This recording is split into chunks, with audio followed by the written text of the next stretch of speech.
Yes, Yes, we have please. a caller. Hello.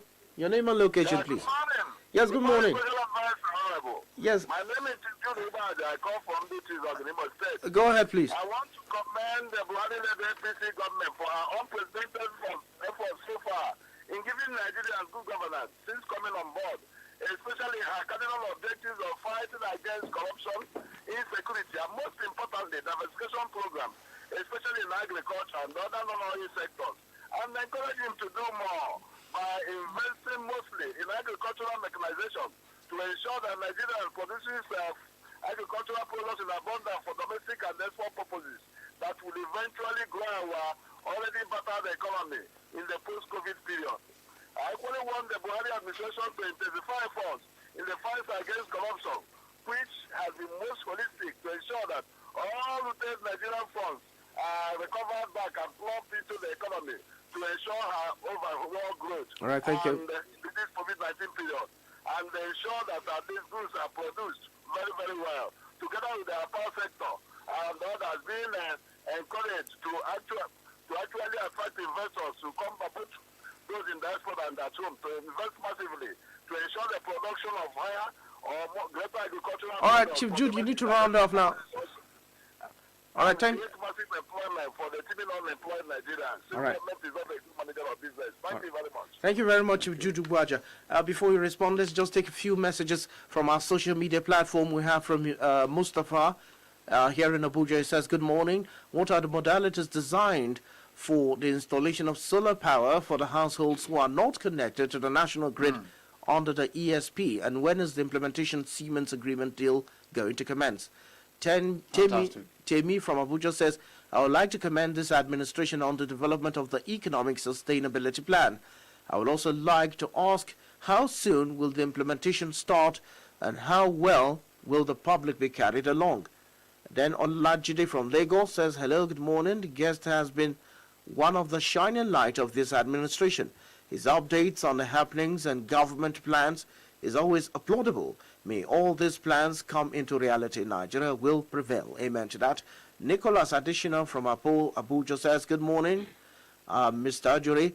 The new pronouncement on metering is highly commendable of the presidency and NERC, but how can this arbitrary billing within the time frame be controlled and not escalated radically, as whatever is owed is simply transferred to prepaid meter when one is connected? This enforcement needs to be taken seriously. So this is our message. Thank you very much. Let me just start. My friend who complimented my work, I will just say to them that it's really not me who should be complimented. It's the fact that President Muhammadu Buhari has been doing such excellent work that when I talk about it, I just sound good talking about it. But he's the one doing the very difficult work that's being done. Now, if you look at the issue of power sector reform, which was asked about, my good friend asked about solar power and, of course, Siemens. Now, two very important issues here, in addition to what I mentioned earlier about the market reforms around metering and the service-based tariff regime, is the solar power component of the NESP, the Nigerian Economic Sustainability Plan. Very strategic. First of all, what it involves is the manufacturing, distribution, and most importantly, maintenance of 5 million solar home systems for distribution across every state and local government area of the Federation, focusing in on our rural communities. We know that as it is right now, approximately 70% of our economic output, our economic growth is derived from the informal economic activity in the country. And you know that the informal economy is predominantly based in the rural communities across the country. So rural power and rural electrification becomes very strategic, and that is envisaged in this program. The 5 million solar home systems will be devoted to rural Nigeria. We are focused on a few major areas. One, powering rural farms. Why is this important? We know that in view of President Muhammadu Buhari's massive and unprecedented investments in agricultural growth and production, obviously with the millions of low-interest credit facilities given to millions of farmers across the country, seedlings given to them, the slashing of fertilizer with the revitalization of 31 fertilizer blending plants across the country over the last 4 years, all of that has been put in place. But our farmers will still complain that they're suffering post-harvest losses because after they have produced all of this massive produce as a result of government intervention and assistance, they are suffering because there's lack of power supply, lack of refrigeration capacity in their storage facilities. So what we're going to do with this plan is to target our rural farms, our rural producers with solar home systems so that they can have refrigeration capacity to reduce post-harvest losses. That's number one. We're also devoting solar home systems to rural healthcare centers, primary healthcare centers, rural primary schools, rural MSMEs so that we can power rural industry and rural business, and of course rural dwellings and homes. This is a very strategic phase one. 5 million systems is in phase one. We're going to elevate that to 25 million systems over the next 5 to 6 years over a multi-phased approach. So that's what we're doing with solar power.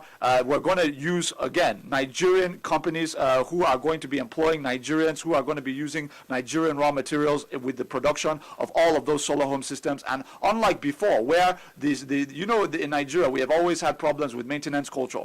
And we have always seemed to fail to envisage maintenance in what we're doing. President Muhammadu Buhari has brought that to an end. With this plan, with the sustainable employment we're creating for our youths with the solar power program, is that they're going to be maintaining these systems across rural communities across the country to ensure that we're not looking for new solar home systems to replace these ones after 3 years for failure of maintenance. That is not going to happen. All now, right, the issue of Siemens is very critical. Let me just touch on this. Okay, just in a minute so that we can take more calls. Yes, of course. The issue of Siemens is very critical. Now, in addition to the market reforms dealing with off-grid power under the solar power scheme, we're dealing with traditional on-grid power infrastructural development. This deals with gas-fired power plants, the hydroelectric dams, of course, the transmission grid under TCN, and then, of course, injection substations and transformers under the DISCOs. Now, how it works is Siemens has already done a forensic technical audit of all of the infrastructure across the value chains.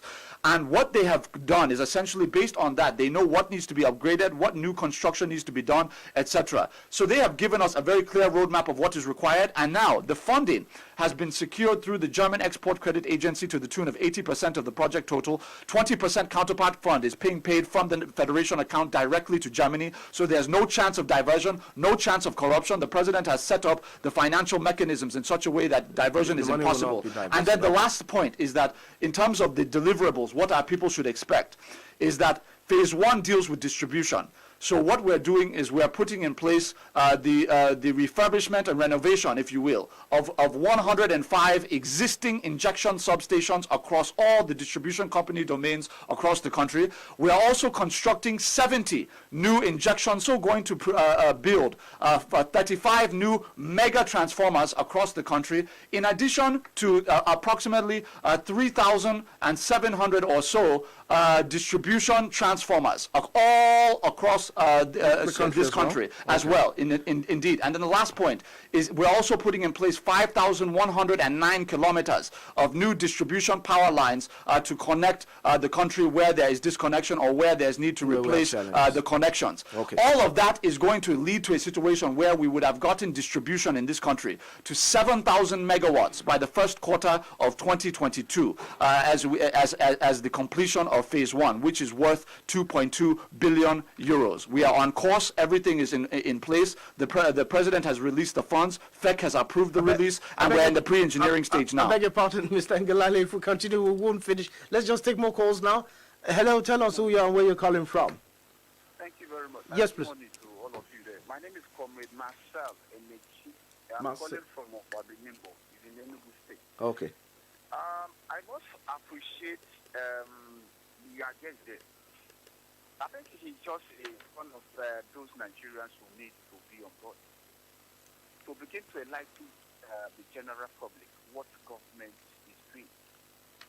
But I must also urge him and the ministry where he is staying currently to make this information to get to the rural areas. Because most of the people in the rural area don't even know what you're saying. Or those things we are saying, it might be germane, But it's just that people are not getting adequate information the way they ought to have gotten it. So please, if there's a way you other governmental agency can complement your effort, I think most of us will be glad.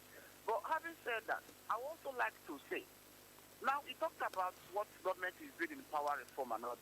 So for me, do you think the way government just approved the increment in tariff, is it fair in this particular period we're in, where people are suffering? You and I know that people in governmental agencies, or most of them in government office, like in Ajuri, like most of the government in Avero State, they are not paying for power either. So they don't know what people are passing through.